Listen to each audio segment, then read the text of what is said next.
안녕하세요. 그 비상장 데이터 AI 기업이죠. 데이터브릭스. 여기가 최근에 기업 가치가 무려 1,000억 달러. 와, 우리 돈으로 한 130조 원이 넘는다고 해요. 정말 뭐랄까 순식간에 거물이 된 느낌인데요. 네, 맞아요. 이게 단순히 숫자가 크다, 이걸 넘어서는 의미가 좀 있죠.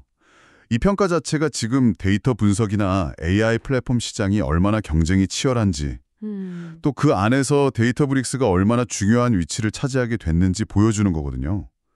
뭐 스노우플레이크나 팔란티어 같은 그런 경쟁사들하고 이제 어깨를 나란히 하게 된 거죠. 미래 성장 가능성, 여기에 대한 기대가 엄청나게 반영된 거라고 봐야 합니다. 그렇죠. 그래서 오늘은 바로 이 부분, 데이터브릭스 가치가 왜 이렇게 급등했는지, 그리고 주요 투자자들은 또 누군지, 이게 어떤 의미가 있는지, 그리고 많은 분들이 궁금해하실 것 같아요. IPO는 언제쯤 할 건지, 또 현재 AI 시장 분위기는 어떤지, 이런 핵심적인 내용들만 쏙쏙 뽑아서 좀 깊이 있게 파헤쳐 보겠습니다. 저희 목표는 이 복잡한 내용을 당신이 명확하게 이해하실 수 있도록 돕는 겁니다. 자, 그럼 한번 제대로 들어가 볼까요? 와, 1,000억 달러 가치라니. 이게 작년 초랑 비교하면 60% 이상 오른 거고, 또 2023년 9월이었죠. 그때 430억 달러 가치로 투자했던 분들은 1년도 안 돼서 수익률이 130%가 넘는다는 계산이 나오네요. 투자자들 보면 아크 인베스트나 엔비디아 같은 기술 전문 투자사들은 물론이고요. 좀 의외의 이름도 있어요. 그 낸시 펠로시 전 미국 하원의장 부부, 이런 분들도 투자자 명단이 있더라고요.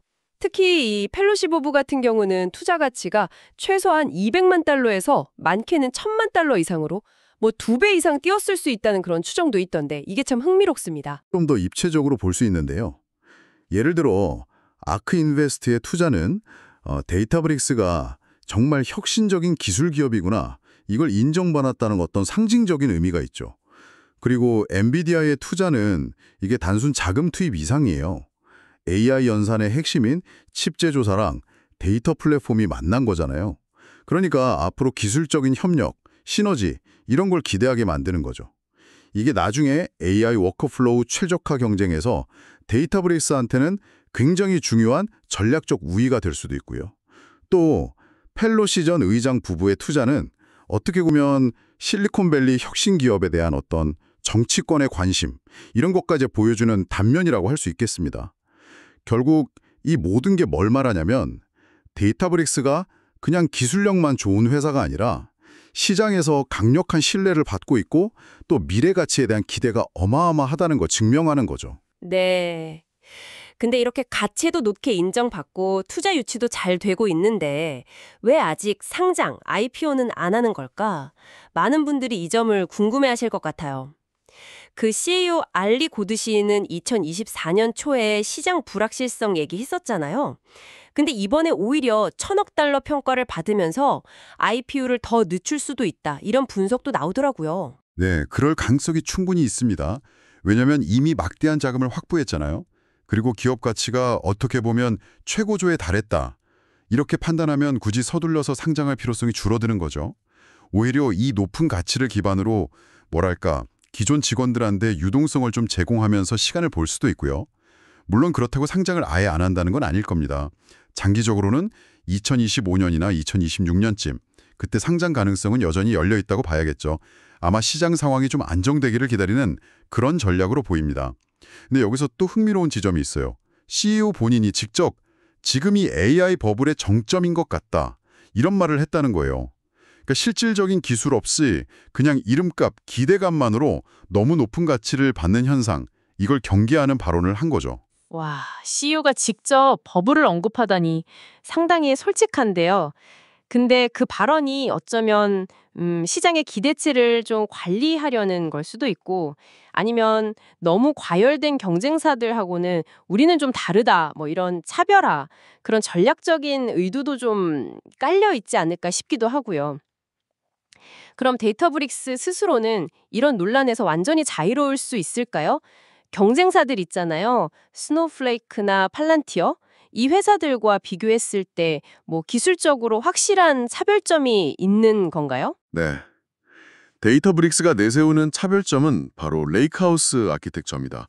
이게 뭐냐면 쉽게 말해서요, 데이터 웨어하우스의 장점, 그러니까 정형 데이터를 잘 처리하고 쿼리가 빠른 거, 그리고 데이터 레이크의 장점, 그러니까 비정형 데이터까지 포함해서 모든 종류의 원시 데이터를 저장하고 확장성이 좋은 거, 이 두 가지를 하나로 합쳤다. 이런 개념이에요.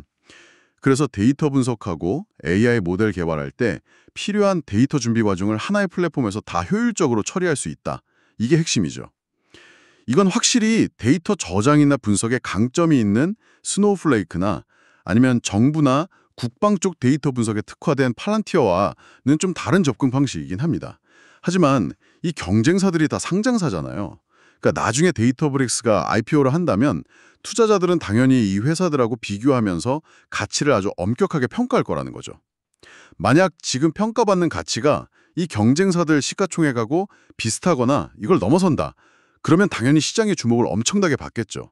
하지만 동시에 이건 너무 고평가 아니냐? 이런 논란도 커질 수 있고 또 AI 산업 전체에 대한 기대감이 언제든 조정될 수 있다는 리스크도 안고 가야 하는 그런 상황입니다. 아, 그러군요. 정리를 좀 해보면 데이터브릭스가 1,000억 달러 가치를 인정받으면서 AI 데이터 플랫폼 시장에서 정말 핵심적인 강자로 자리를 잡았다. 하지만 동시에 IPO 시점은 여전히 좀 불확실하고 AI 시장 전체에 버블 논란이라는 숙제도 안고 있다. 이렇게 볼 수 있겠네요. 네, 바로 그거죠. 엄청난 성장 잠재력, 그리고 시장의 뜨거운 기대. 이게 분명히 존재하지만 그 이면에는 그만큼 높은 위험과 변동성도 같이 있다는 걸 꼭 기억해야 합니다. 현재로서는 고위험 고수익을 추구하는 비상장 투자의 아주 대표적인 사례라고 할 수 있겠죠. 장기적으로 보면 AI 산업에서 굉장히 중요한 축이 될 가능성은 높다고 봅니다. 그렇지만 단기적인 가치 변동이나 시장 분위기 변화에는 좀 주의 깊게 지켜볼 필요가 있겠습니다.